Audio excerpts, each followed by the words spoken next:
कोई बहाली की उम्मीद दोनों ममालिक के दरमियान ताल्लुकात की? इंडिया से पाकिस्तान के ताल्लुकात बिल्कुल दुरुस्त कहा जनरल साहब ने।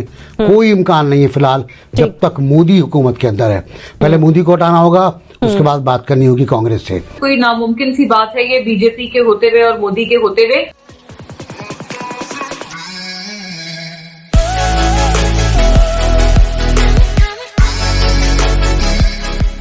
क्या 2021 में पाकिस्तान और भारत के दरमियान ताल्लुकात की बहाली का कोई इम्कान है? अगेन प्रेडिक्शन पर मैं आऊंगी। आसिफ साहब, आपसे आगाज करूंगी कि पाकिस्तान और भारत के दरमियान अब ताल्लुकात की बहाली को देख रहे हैं। अभी गुज़िश्ता चंद रोज पहले जो ISPR और वज़ीर ख़ारजा की जानिब से एक डोजियर तैयार किया गया, उसे इंटरनेशनल लेवल पर बड़े अच्छे तरीके से पोर्ट्रे किया जा रहा है। फिर हम ये भी देख रहे हैं कि डिसइंफो लैब ने जिस तरह से सारी तहकीकात मुकम्मल की और बताया कि किस तरह से पाकिस्तान के खिलाफ जो है वो इंडिया काम कर रहा है और कितने नेटवर्क उसके अफगानिस्तान में भी बैठकर चला जा रहा है। कम से कम 66 ठिकाने तो ऐसे हैं। लेकिन इन सब के बावजूद कोई राहें हमवार होती मुज़ाकरात की या ताल्लुकात की बहाली की आपको दिखाई दे रही? जी आसिफ साहब। जी, जो पाकिस्तान का और भारत के ताल्लुकात का अगर देखा जाए तो इसमें कोई बेहतरी के इम्कानात नहीं है। पाकिस्तान की तरफ से एक पॉजिटिव मैसेज जाता रहेगा हमारे इल्म के मुताबिक, ना कि तज्जिए के मुताबिक या कोई इतलाक के मुताबिक। इल्म के मुताबिक ये एक पाकिस्तान जो है भारत को एक मुस्बत पैगाम देता रहेगा, लेकिन वहां से उनकी शरंगेजियां और मनफी बयानात और पाकिस्तान के खिलाफ साजिशों का जो सिलसिला है पहले की निस्बत ज्यादा तेज होगा। और पाकिस्तान भरपूर तरीके से इसका जवाब भी देगा और अपना दिफा भी करेगा। और पाकिस्तान का जो इंटरनेशनल इमेज है वो बहुत बेहतर होता नजर आ रहा है। भारत को अल्टीमेट शर्मिंदगी होगी, चाहे जितने भी साजिशें कर ले, चाहे वो मशरकी सरहद से करे, मगरबी सरहद से इनडायरेक्ट करे। हमारी अफवाज पाकिस्तान जो है उसका भरपूर तरीके से जवाब देंगी, दिफा करेंगी। और सबसे अच्छी जो बात है कि अफवाज पाकिस्तान की मकबूलियत और पाकिस्तानी अवाम की तरफ से मोहब्बत बहुत ज्यादा होगी 2021 में इंशाअल्लाह। ठीक है। सामिया, मुख्तसर रख रही हूं मैं इस वक्त, तो प्लीज क्विकली।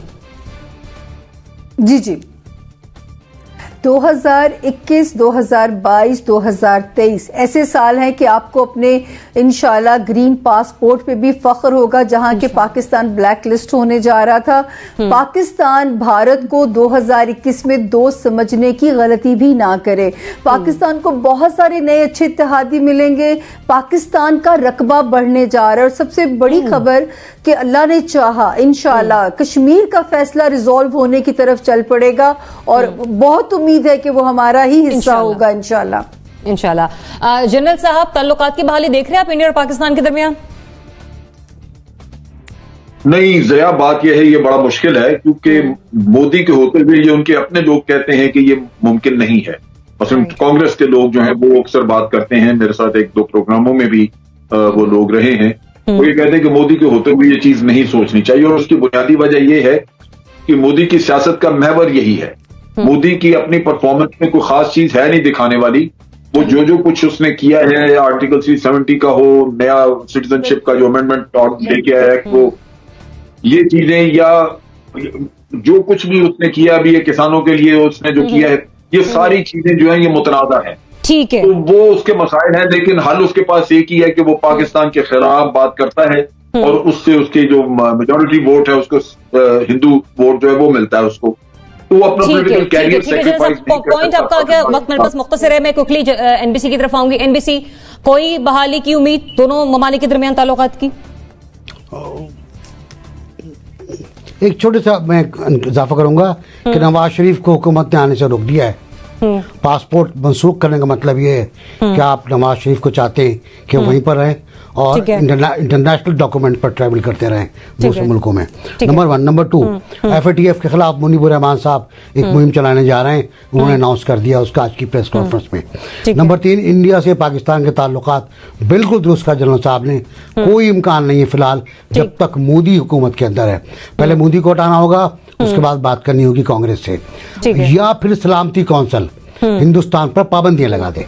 जी बिल्कुल, आई एग्री विद एवरीवन। कोई नामुमकिन सी बात है ये बीजेपी के होते हुए और मोदी के होते हुए। और पाकिस्तान को भी बस इजाफी तौर पे ये कहना चाहती हूँ कि हमें भी मतलब अजीब, ये फूलिश से इस किस्म के जेस्चर्स नहीं देने चाहिए कि गुडविल जेस्चर। इंडिया हमारी तरफ से कोई गुडविल जेस्चर डिजर्व नहीं करता। इस गवर्नमेंट ने बहुत शुरू में दिए हैं, उन्होंने उसको हमेशा से स्नब किया है। अब हमें इनका जो चेहरा है वो दुनिया भर के आगे एक्सपोज करना है। इस डोसियर को मजीद आगे बढ़ाएं, करने की जरूरत है, बजाय इसके कि हम फिर से अमन की बहाली के लिए, अमन की आशा के लिए अपना हाथ आगे फैलाएं। मुना, मुल्क का सियासी मंजरनामा आपको क्या इंडिकेशंस दे रहे हैं? किस पार्टी को रोज मिलने जा रहा है? किसको दवाम बख्शेगा साल 2021? देखिए, अच्छा मेरा ख्याल ये है कि अभी के हिसाब से अगर मैं देख के बताऊं, क्योंकि जाहिर है आगे फार साइड करना, इसको या फोर्स ही करना, ये बात सही है। जो सेनेट इलेक्शन की बात हुई वो तो हमें वाज़े तौर पर वैसे भी नजर आ रहा है ना कि पीपल्स पार्टी तो वाज़े तौर पर कह चुके हैं कि हम जा रहे हैं, और नून लीग कभी भी सोलो फ्लाइट नहीं लेंगे। मौलाना साहब तो ऐसा सच है ही नहीं, उनकी जमात पार्लियामेंट में ऐसा सच उनका नहीं है उस तरह की शराकतदारी। वो तो इन जमातों को बहुत पहले से आमादा कर रहे हैं, लेकिन वो नहीं मान रहे, तो अल्टीमेटली उन्होंने भी गिव इन करना होगा। तो ये चीजें तो हमें नजर आ रही हैं वाज़े, ये बात सही है। लेकिन किसके लिए अच्छा होगा या किसके लिए नहीं, मुझे लगता है पीएमएलएन में जो ये इस्तीफों के मामले पर हुआ है ना पूरा मामला, एक स्टेटमेंट, फिर उसको डिट्रैक्ट करना, फिर उस पर 3, 4, 5 वर्जन उन्हीं की जमात से आना, मुझे लगता है ये एक चीज काफी उनके लिए, उनके एटलीस्ट नैरेटिव के लिए कोई इतनी सेहतमंद साबित नहीं हुई है। और ये पब्लिक में एक जो सेंटिमेंट है वो उनके हवाले से, जो डू और डाई की सिचुएशन जो उन्होंने खुद क्रिएट की थी, खुद कहा था कि अब तो या इस आर या पार, तो वो अब बिल्कुल होता हुआ नजर नहीं आ रहा। वो उनकी अपनी बातों में उसकी डिफाइंस नजर आ रही है। मुझे नहीं लगता उन्होंने अपने कार्ड्स वाइजली खेले हैं। शहबाज शरीफ साहब पाबंदे सलासल हैं, और उनके जो फैसले हैं या जो उनका माइंडसेट है जो पार्टी को काफी हद तक कुछ पकड़ कर रखता था, इकट्ठा रखता था, वो भी उस तरह से अब पार्टी में नहीं नजर आ रहा है, रिफ्लेक्ट नहीं हो रहा है।